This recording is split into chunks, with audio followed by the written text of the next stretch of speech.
경기도 하남시 직영 전시장을 두고 있는 주식회사 POM. 그곳에 들어선 순간 일상생활에 필요한 주거용품들이 총출동한 듯 느껴진다.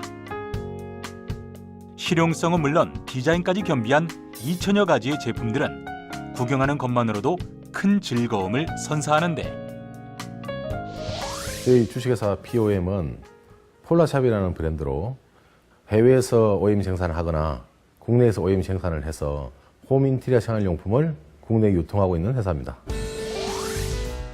21년 전 지금의 회사를 창업한 이래 하루도 빠짐없이 열띤 회의로 시작하는 사람들. 포항 꾸미기 좋은 날. 네, 여기서 이제 2층 건물을 지금 신축하셨어요. 쇼품샵을 좀 꾸미고 싶어 하시는데 청소는 한 45평 정도. 시장의 분위기를 내다보고 트렌드를 선점하는 게 무엇보다 중요한 인테리어 사업. 때문에 뛰어난 안목을 자랑하는 직원들과 함께 6개월 뒤에 판매할 제품 선정에 오늘도 고심 중인 이종수 대표다.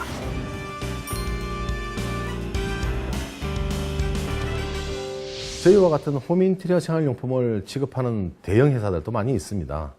근데 그 대형 회사들은 큰 소비를 타겟으로 해서 진행하다 보니까 거의 한 80% 정도는 공통 부분을 형성하고 있는데, 소비자의 니즈에 그 80% 이외의 품목을 요구하시는 분들이 많이 있습니다.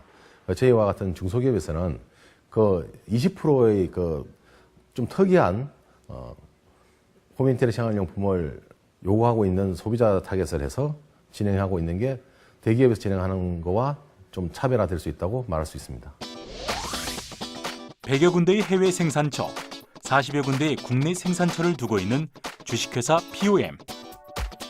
그 인기는 과거 무역업에 종사하던 시절부터 30여 년간 키워온 감각, 그리고 소비자들을 향해 항상 열려있는 눈과 귀가 만들었다 해도 과언이 아니다. 저희 회사는 B2B 비즈니스가 중심입니다. 그래서 시장에 없는 새로운 상품을 제시하는 게 가장 중요한 일 중에 하나입니다. 새로운 상품을 제시하기 전에 시장의 니즈를 먼저 파악을 해서 상품 기획을 하게 됩니다. 기획을 하게 되면 경쟁력 있는 생산 공장을 찾아서 샘플 제작을 하고, 샘플 제작을 해서 그 상품이 경쟁력이 있다고 판단이 되면 생산을 직접 투여하게 됩니다. 상품을 개발하는 데 3개월, 개발한 상품을 생산하는 데 3개월, 총 6개월간의 노력 끝에 탄생한 작품들. 덕분에 정형화되지 않고 개성 넘치는 모습들이 소비자들에게 큰 호응을 얻는다.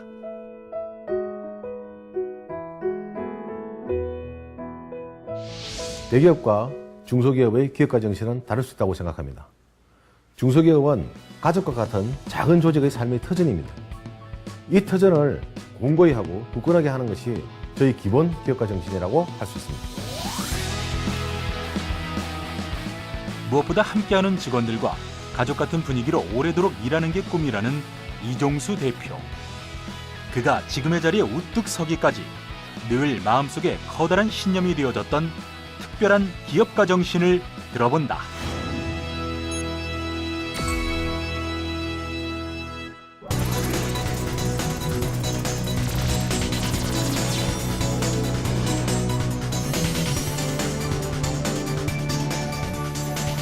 안녕하십니까. 반갑습니다. 저는 좀 전 VCR로 소개된 폴라샵이라는 브랜드로 홈인테리어 생활용품을 21년째 운영하고 있는 주 POM 대표이사 이종수입니다.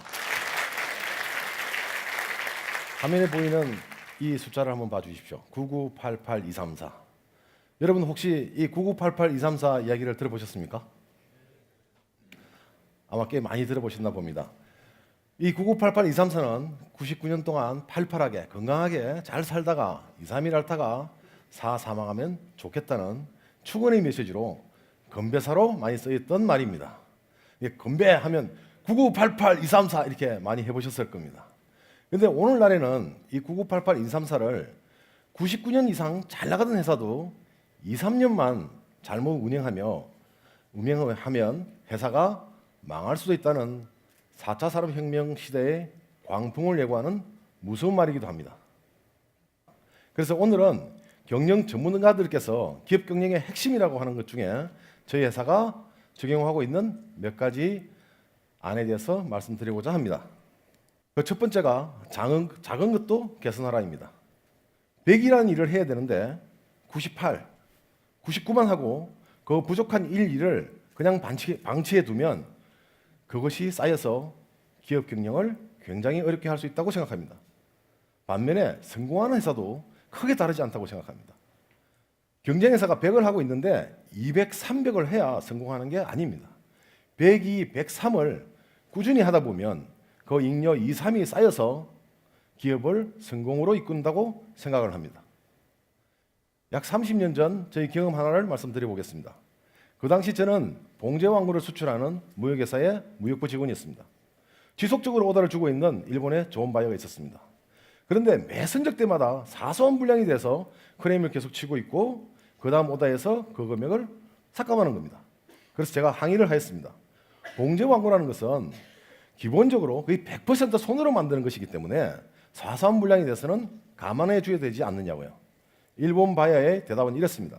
내가 만일 10,000원짜리 100장이라 그러고 100만 원 다발을 주었을 때 당신이 쉬어보고 98장, 99장이면 1, 2% 부족하는 사소한 결함이기 때문에 100만 원 받았어 하고 정리해 두겠냐고요. 한 장 모자란다, 2장 모자란다 그러면서 그 모자라는 부분을 달라고 하지 않겠냐고요. 아무리 사소한 분량이라 하더라도 상품을 판매하지 못하는 것에 대해서는 대금을 지급하지 않는 것이 너무나 당연한 순리가 아니겠냐고요. 그래서 오늘날 저희 회사는 유통을 하면서 어떤 사소한 분량이나 유통중 파손이나 모든 것에 대해서는 저희 회사가 책임을 지고 진행하고 있습니다.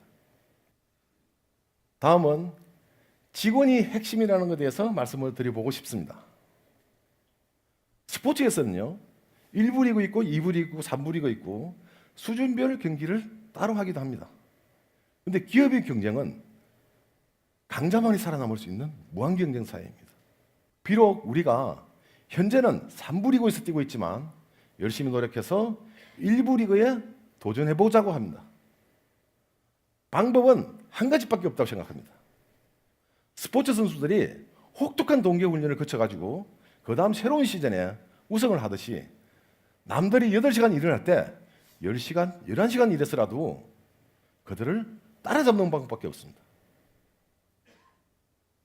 3부 리그에서 잘하는 정도로 만족해하면서 살 것이냐, 힘들고 어려운 과정을 거쳐서라도 1부 리그에 도전할 것이냐, 그것은 저희들의 삶에 대한 저희들의 선택입니다. 사람마다 각자가 미래에 대한 꿈과 희망이 다를 수 있습니다. 그런데 중소기업은 굉장히 작은 조직이기 때문에 모두가 공유할 수 있는 꿈과 희망을 만들 수 있습니다. 모두가 공유할 수 있는 꿈과 희망을 만들기 위해서는 조직을 잘 이해해야 한다고 생각합니다. 조직을 잘 이해하기 위해서는 조직이 굉장히 투명하게 운영되어야 합니다. 그래서 저는 저희 회사의 거의 모든 운영 정책을 전 직원이 함께 공유합니다. 매입 단가부터 거래처며 심지어 저희 개인 일정까지도 컴퓨터에 등록돼서 모두가 인지하고 있습니다. 지난달에 저희 회사에서 얼마를 흑자를 받는지, 얼마를 손해봤는지 그 다음 달에 관련 직원이 전체 회의에서 보고하는 순간에 저와 전 직원들이 같이 동시에 공유하게 됩니다. 저는 창립 CEO입니다. 저희 회사에서는 2대 CEO는 저희 직원 중에서 가장 CEO를 역할을 잘할 수 있는 사람이 저 다음 2대 CEO가 될 거라는 것은 이미 저희 전 직원들이 공유하고 있습니다. 제가 괜한 소리 하는 것 아닙니다. 저기 저희 집사람도 앉아 있습니다. 이건 우리 식구들도 다 아는 이야기입니다. 그리고 저희 CEO 임기도 그 직원이 저보다 CEO를 조금이라도 더 잘할 수 있을 것 같으면 전 기꺼이 이진으로 물러날 겁니다. 큰 기업은 당연하겠지만 중소기업도 창립 CEO 혼자만의 것은 아닙니다. 중소기업은 거기에 함께 소속되어 있는 모든 직원들이 피땀 흘려서 지켜나가고 있는 삶의 터전이기 때문에 그렇습니다. 다음은 권한과 책임에 대해서 말씀드려 보겠습니다. 요즘도 내가 먹여 살리는 직원이 몇 명이다 이렇게 말씀하시는 중소기업 사장님들이 계십니다. 전 제발 그런 말씀 하지 말라 그럽니다. 그런 생각조차도 하지 말라 그럽니다. 놀고 있는 전직 직원에게 급여를 계속 주고 있으면 그렇게 말씀하셔도 될 수도 있을 것 같습니다. 그런데 현직 대리는 대리 역할을 하고 과장은 과장 역할을 하고 부장은 부장 역할을 해서 그 대가를 받아가는 것이지 회사가 먹여 살리는 것이 아닙니다. 저는 그 직원들에게 적합한 권한도 줘야 된다고 생각합니다. CEO의 입장에서, CEO의 경험에서 보면 그들이 뭔가 부족한 것 같이 보이고 불안하게 보일 겁니다. 그렇다고 해서 모든 일을 사사건건 CEO가 간섭하고 결정한다 그러면 그 회사의 총량의 능력은 CEO 한 사람의 능력을 벗어나지 못할 겁니다. 직원에게 나름대로의 권한을 주면 그들은 스스로 일을 하면서 실수도 하면서 깨우치고 작은 성공을 하면서 자신감도 느끼고 그렇게 하면서 능력이 커질 겁니다. 직원의 능력이 커지는 것은 회사의 능력이 커진다고 생각할 수 있습니다. 직원들이 경험이 없어서 실수도 하고 사고도 치게 됩니다. 그럼 회사에서 사고라는 것은 다 돈으로 해결해야 됩니다. 물론 저도 오너니까 그 돈이 나갈 때 가슴이 아프고 아깝습니다. 하지만 저는 저희 회사가 여건이 좀 더 된다 그러면 직원들에게 더 큰 권한을 주려고 그럽니다. 또 사고를 칠 겁니다. 권한을 크게 줬는데 사고를 치면 사고도 더 커질 겁니다. 그러나 그 사고 비용은 저희 회사가 작은 회사에서 큰 회사로 나아가기 위한 필수 불가하게 소비되어야 하는 수업료라고 생각합니다. 전문가들께서 기업 경영에 필요하다는 것은 모두가 다 도입해서 저희 회사에 반영시키려고 합니다. 새로운 지식이 나오면 그것도 검토해서 바로 반영시킬 겁니다. 그럼에도 불구하고 요즘 저희 회사는 굉장히 어렵습니다. 왜 어려운지, 단순히 경기가 안 좋아서 어려운지 회사 내부적으로 구조적인 문제가 있는지 저희 전 직원들이 머리를 맞대고 지금 연구를 하고 있습니다. 곧 잘 극복할 거라고 생각합니다. 우리는 잘 훈련받아왔고 이루고자 하는 간절한 꿈이 있으니까요. 머지않아 운 좋게 혹시나 저희들이 1부 리그에 들어갔을 때 기회가 다시 주어진다면 저 김영세의 기업가 정신 콘서트에 다시 한번 나와서 1부 리그의 기업가 정신이 어떤 것이냐에 대해서 말씀드리고 싶습니다. 사상 끝까지 잘 들어주셔서 감사합니다.